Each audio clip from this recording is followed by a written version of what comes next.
Train के AC compartment में मेरे सामने की सीट पर बैठी लड़की ने मुझसे पूछा, हेलो, क्या आपके पास इस मोबाइल की सिम निकालने की पिन है? उसने अपने बैग से एक फ़ोन निकाला। वह नया सिम कार्ड उसमें डालना चाहती थी। सिम स्लॉट खोलने के लिए पिन की ज़रूरत पड़ती है, जो उसके पास नहीं थी। मैंने हाँ में गर्दन हिलाई और अपने क्रॉस बैग से पिन निकाल कर लड़की को दे दी। लड़की ने थैंक्स कहते हुए पिन ले ली और सिम डालकर पिन मुझे वापस कर दी। थोड़ी देर बाद वो फिर से इधर उधर ताकने लगी। मुझसे रहा नहीं गया। मैंने पूछ लिया, कोई परेशानी? वो बोली, यहाँ से दिल्ली और दिल्ली से दूसरी गाड़ी पकड़नी है, फिर हमेशा के लिए आज़ाद। आज़ाद? लेकिन किस तरह की कैद से? मुझे फिर जिज्ञासा हुई, किस कैद में थी ये कमसिन अल्हड़ सी लड़की? लड़की बोली, उसी कैद में थी जिसमें हर लड़की होती है, जहाँ घर वाले कहें शादी कर लो, जब जैसा कहें वैसा करो। मैं घर से भाग चुकी हूँ। मुझे ताज्जुब हुआ, मगर अपने ताज्जुब को छुपाते हुए मैंने हंसते हुए पूछा, अकेली भाग रही हैं आप? आपके साथ कोई नज़र नहीं आ रहा? वो बोली, अकेली नहीं, साथ में है कोई। कौन? मेरे प्रश्न ख़त्म नहीं हो रहे थे। दिल्ली से एक और ट्रेन पकड़ूंगी, फिर अगले स्टेशन पर वो जनाब मिलेंगे और उसके बाद हम किसी को नहीं मिलेंगे। ओह, तो ये प्यार का मामला है? उसने कहा। जी, मैंने उसे बताया। मेरी भी गर्लफ्रेंड है। ये बात सुनकर वो खुश हुई। बोली, वाओ, आप भी भागने वाले हो क्या अपनी गर्लफ्रेंड के साथ? मैंने कहा, नहीं। मेरी बात सुनकर वो मुझसे बात करने में रुचि लेने लगी और मुझसे बोली, आपकी लव स्टोरी सुनाओ, कब, कैसे, कहाँ से शुरू हुई? मैंने कहा, कब, कैसे, कहाँ, वो मैं बाद में बताऊंगा। पहले आप बताओ, आपके घर में कौन कौन है?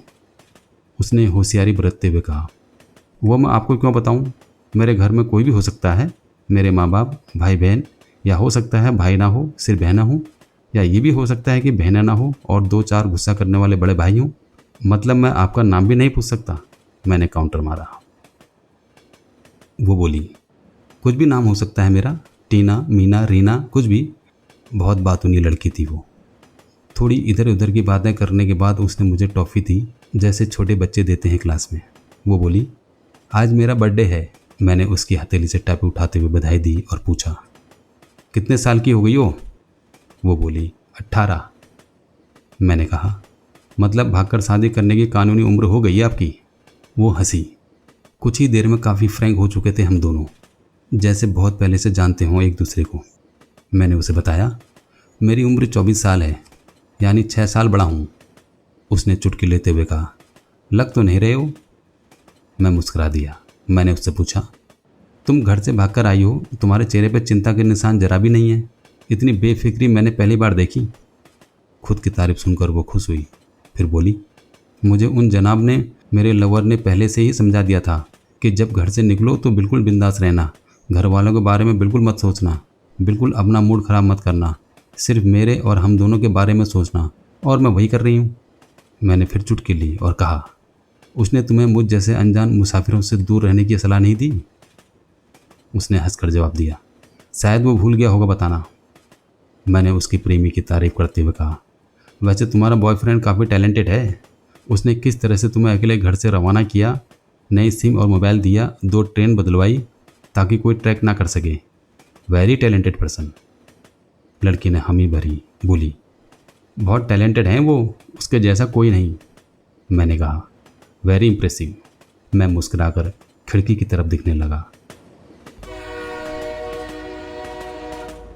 लड़की ने पूछा, अच्छा, आप लव मैरिज करेंगे या फिर आप भागकर शादी करेंगे? कैसे रहेंगे और कैसे गुजारा करेंगे उस वक्त? उसके हर सवाल और हर बात में मुझे महसूस हो रहा था कि ये लड़की लड़कपन के शिखर पर है, बिल्कुल नासमझ और मासूम छोटी बहन सी। मैंने उसे बताया कि हम भागकर शादी नहीं करेंगे, जबकि उसके पापा ने मुझे पहली नज़र में सख्ती से रिजेक्ट कर दिया था। उन्होंने आपको रिजेक्ट क्यों किया? लड़की ने पूछा। मैंने कहा, रिजेक्ट करने का कुछ भी कारण हो सकता है, मेरी जाति, मेरा काम, मेरा फ्यूचर, घर परिवार। बिल्कुल सही। लड़की ने सहमति दर्ज कराई और आगे पूछा, फिर आपने क्या किया? मैंने कहा, मैंने कुछ नहीं किया।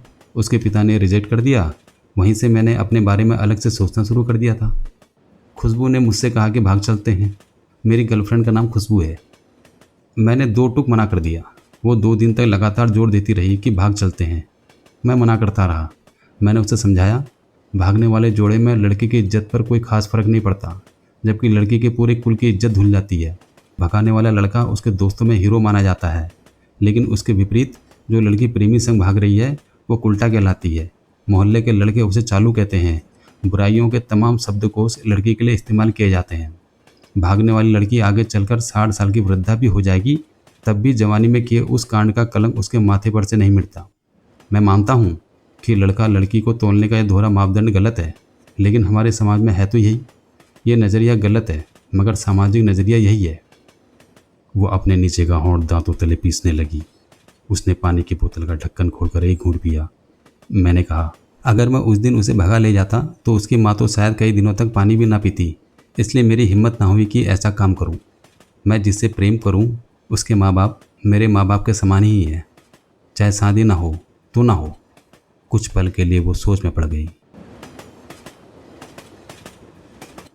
लेकिन मेरे बारे में और अधिक जानना चाहती थी। उसने पूछा, फिर आपकी शादी कैसे होगी? मैंने बताया। खुशबू की सगाई कहीं और कर दी गई थी। धीरे धीरे सब कुछ नॉर्मल होने लगा था। खुशबू और उसके मंगेतर की बातें भी होने लगी थी फ़ोन पर, लेकिन जैसे जैसे शादी नज़दीक आने लगी उन लोगों की डिमांड बढ़ने लगी। डिमांड मतलब? लड़की ने पूछा। मैंने बताया, डिमांड का एक ही मतलब होता है, दहेज की डिमांड। परिवार में सबको सोने से बने तोहफे दो, दूल्हे को लग्जरी कार चाहिए, सास और ननद को नेकलेस दो, वगैरह वगैरह। बोले हमारे यहाँ रीत है। लड़का भी इसमें शरीक था। वो सगाई मैंने तुड़वा डाली, इसलिए नहीं कि सिर्फ मेरी शादी उससे हो जाए, बल्कि ऐसे लालची लोगों में खुशबू कभी खुश नहीं रह सकती थी, ना उसका परिवार। फिर किसी तरह घर वालों को समझा बुझाकर मैं फ्रंट में आ गया और अब हमारी शादी हो जाएगी। ये सब किस्मत की बात है। लड़की बोली, चलो अच्छा हुआ आप मिल गए, वरना वो गलत लोगों में फंस जाती। मैंने कहा, ज़रूरी नहीं कि माता पिता का फैसला हमेशा सही हो, और ये भी ज़रूरी नहीं कि प्रेमी जोड़ी की पसंद सही हो। दोनों में से कोई भी गलत या सही हो सकता है।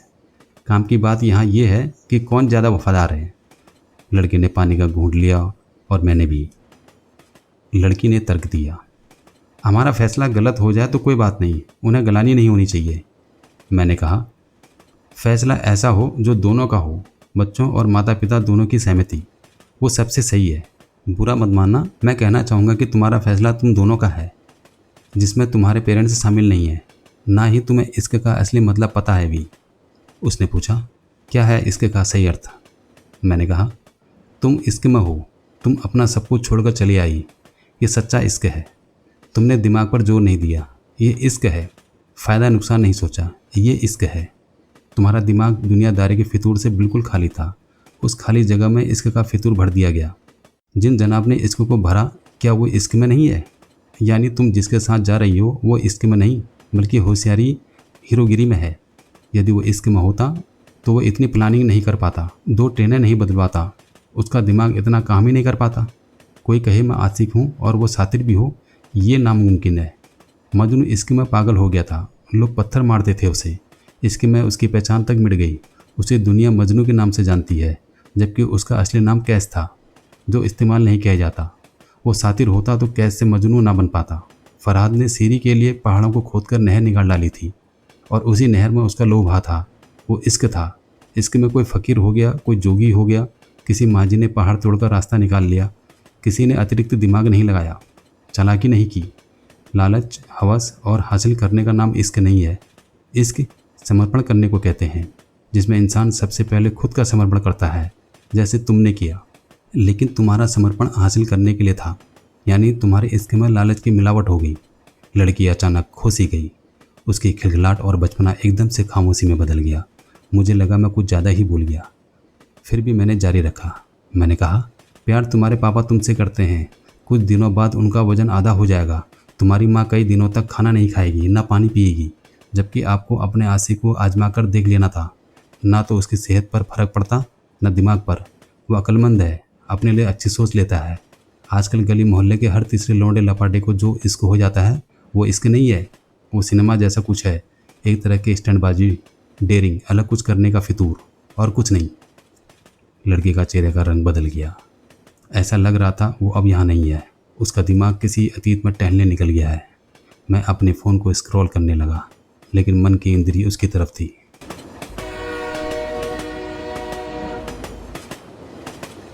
थोड़ी ही देर में उसका और मेरा स्टेशन आ गया। बात कहाँ से निकली थी और कहाँ पहुँच गई। उसके मोबाइल पर मैसेज टोन बजी। देखा, सिम एक्टिव हो चुका था। उसने चुपचाप बैग में से आगे का टिकट निकाला और फाड़ दिया। मुझे कहा, एक कॉल करना है। मैंने मोबाइल दिया। उसने नंबर डायल करके कहा, सॉरी पापा, और सिसक सिसक कर रोने लगी। सामने से पिता भी फोन पर बैठी को संभालने की कोशिश करने लगे। उसने कहा, पिताजी आप बिल्कुल चिंता मत कीजिए, मैं घर आ रही हूँ। दोनों तरफ से भावनाओं का सागर उमड़ पड़ा। हम ट्रेन से उतरे। उसने फिर से पिन मांगी।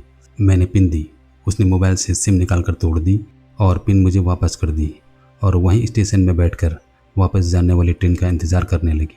दोस्तों, मेरा दावा है कि माता पिता से ज़्यादा तुम्हें दुनिया में कोई प्यार नहीं करता। ये कहानी पढ़कर और सुनकर इस वीडियो को शेयर अवश्य कीजिएगा। शायद कोई परिवार, कोई बेटी और उसका भविष्य इससे बच जाए। तो दोस्तों, ये कहानी आप लोगों को कैसी लगी? कृपया अपने विचार कमेंट्स के माध्यम से ज़रूर बताएं। धन्यवाद।